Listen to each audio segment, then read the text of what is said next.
মালিক রাখছে, একটু পইরা চইলা দেখো, এই মজার কোনো শেষ নাই। খ্রিস্টান বিজাতিদের পোশাক তুমি পরবা, ওর ভিতরেও কিন্তু একটা মজা আছে না নাই?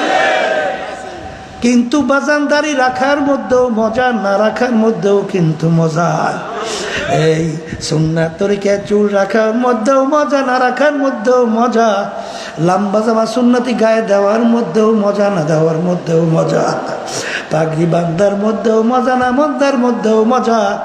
আবার বাজান এক মজায় খুশি হয় আল্লাহ এবং আল্লাহর রাসূল, আর এক মজায় খুশি হয় ইবলিস শয়তান।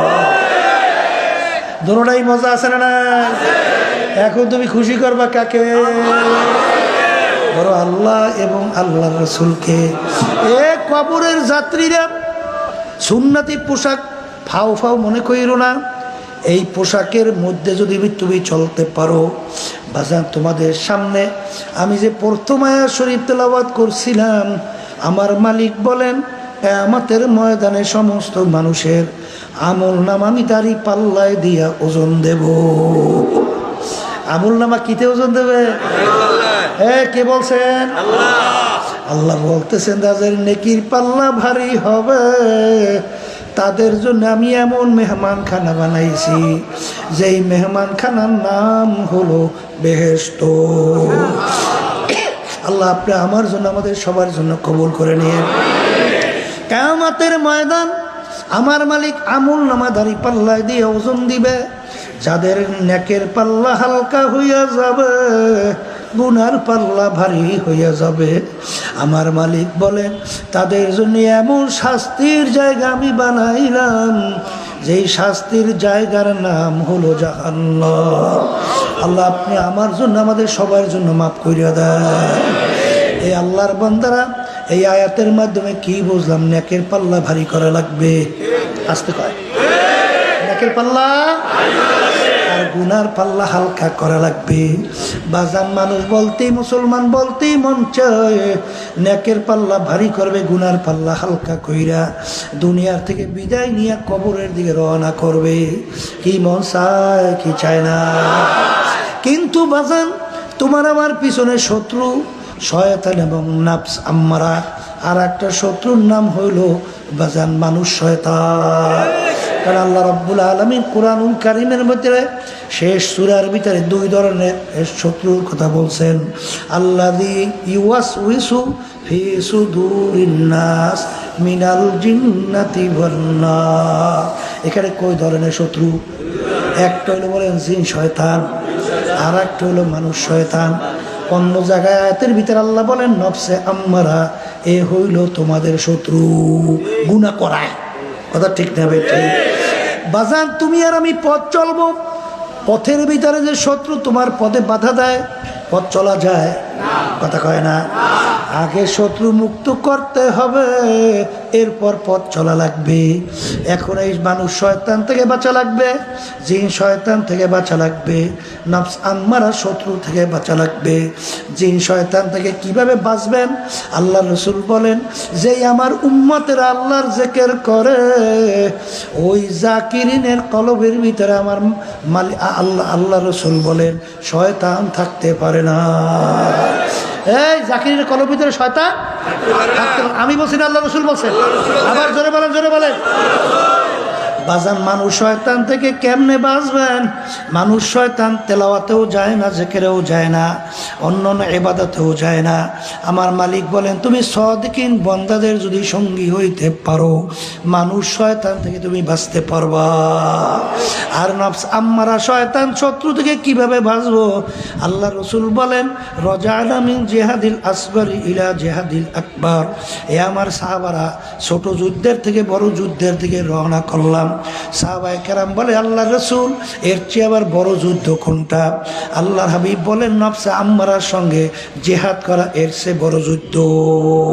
তাহলে নফসে আম্মারার সঙ্গে জিহাদ, বলেন নফসে আম্মারার সঙ্গে কি জিহাদ? কথা ঠিক না ঠিক? আল্লাহর ইতিহাস পড়েন, জিহাদ করতে করতে কবরে গেছে। কথা খারাপ শোনেন নাই? জুন্নুন মিসরি রহমাতুল্লাহি আলাই আল্লাহর ইতিহাস শোনেন নাই? বাজার দিয়ে রওনা করছে, একজনে বেদানা বিক্রি করতে আসে, ওদিকে পয়সা নাই, বেদানা খাইতে মন চাইছে। যাই বলে ভাই আমাকে বেদানা দাও। কলে হুজুর পয়সা? কলে পয়সা তো নাই, আমার এই জুতা এক জোড়া ছাড়া সম্বল নাই, এই জোড়া বিনিময়ে যদি দিতে পারো তাহলে দাও। কলে হুজুর জুতা দিয়ে আমি কী করবো? পয়সা না দিলে বিক্রি করবো না। তখন হুজুর বলতেছেন নফস তোর কাছে পয়সা নাই, তাইলে তুই বেদানা খাইতে চাইছো, যা তোরে আর কোনো দিন আমি বেদানা খাওয়াবো না, আনজির খাওয়াবো না। এখন যে যখন রওনা করে গেছে, এখন একজনে বলে এই যে লোক তোমার সঙ্গে কথা বলছে, লোকটাকে তুমি চেনো? বলে না। বলে এই হলো জুন্নুন মিসরি রহমাতুল্লাহি আলাইহি। জুন্নুন মিসরি এই জমানার ভিতরে বড় অলি। শোনার পরে ওই ফল বিক্রেতা পাগল হয়ে গেছে, আরে আমি কি করলাম, তাকে আমি দিলাম না আনজি। এই গোলামকে বলে গোলাম সব ডালা নিয়ে হুজুরকে নিয়ে দে, যদি তুই তাকে গ্রহণ করাইতে পারো তুই আজাদ। দৌড়ে গেছে, হুজুর আপনাকে তো আনজিরের ডালা সহ পাঠাই দিয়েছে, গ্রহণ করলে আমিও আজাদ, আর হুজুর আপনার সম্মানে পাঠাই দিয়েছে।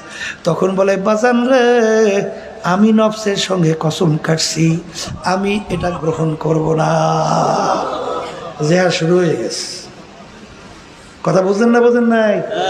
এই আল্লাহর বান্দা ফজরের নামাজের পরে জিকির করে, ওদিকে পেটেও ক্ষুধা, রাত্রে খায় নাই। নফস বলছে গরম রুটিওয়ালা রুটি নিয়ে যায়, গরম রুটি গরম রুটি।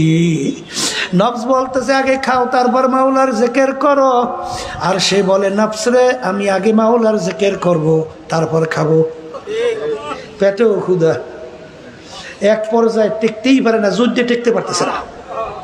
এক পর্যায়ে জজবা হালাতে বলে ব্যাপার কি, তুই মোটে থামোই না, তুই কি আমার খোদা যে তোর কথা আবার মানতে হবে? তু মেরা খোদা নেহি মাই তেরা বান্দা নেহি, আমি তো তোর খোদা না আর আমি তো তোর বান্দা না।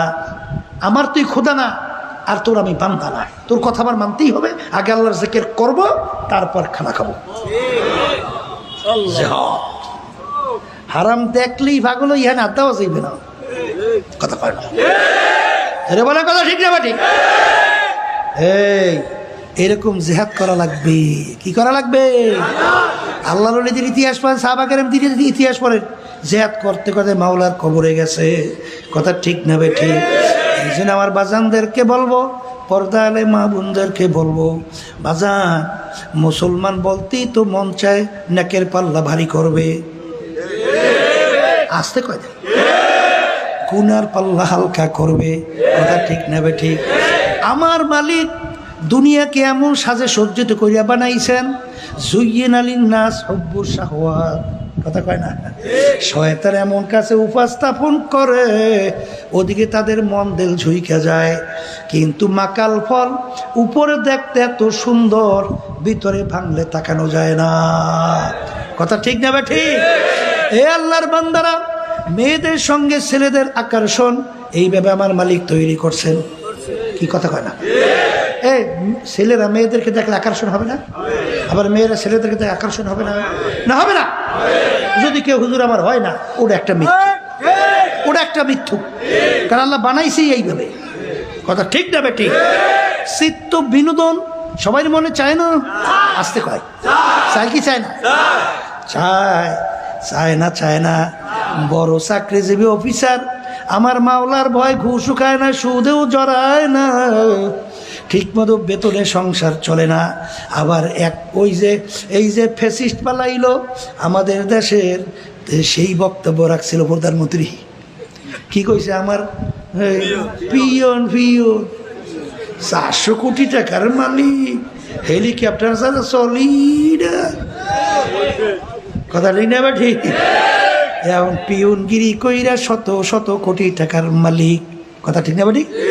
সব হালাল উপায় কামাই করছে না? কয় কি? হ্যাঁ, ওদিকে তো বড় অফিসার, সে তো মাওলার ভয় ঘুষও খায় না, সুদও খায় না, মানুষকে ঢোকা দিয়া টাকা পয়সা অর্জন করে না, সংসার চালাইতেও কষ্ট।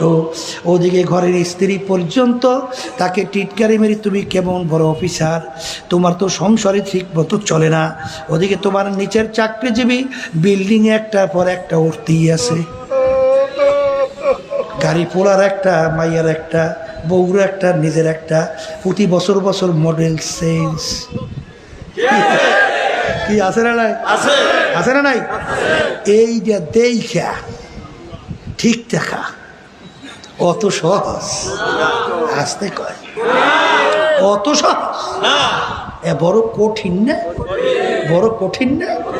কিন্তু বাজানদেরকে বলবো, তুমি যদি সুন্নাত তরিকার উপরে ঠিক মতো নিজে আমল কইরা চলতে পারো, আল্লাহর ফজল করবে, হারাম থেকে বাঁচা অত্যন্ত সহজ হয়। হারাম থেকে বাঁচা অত্যন্ত সহজ হয়।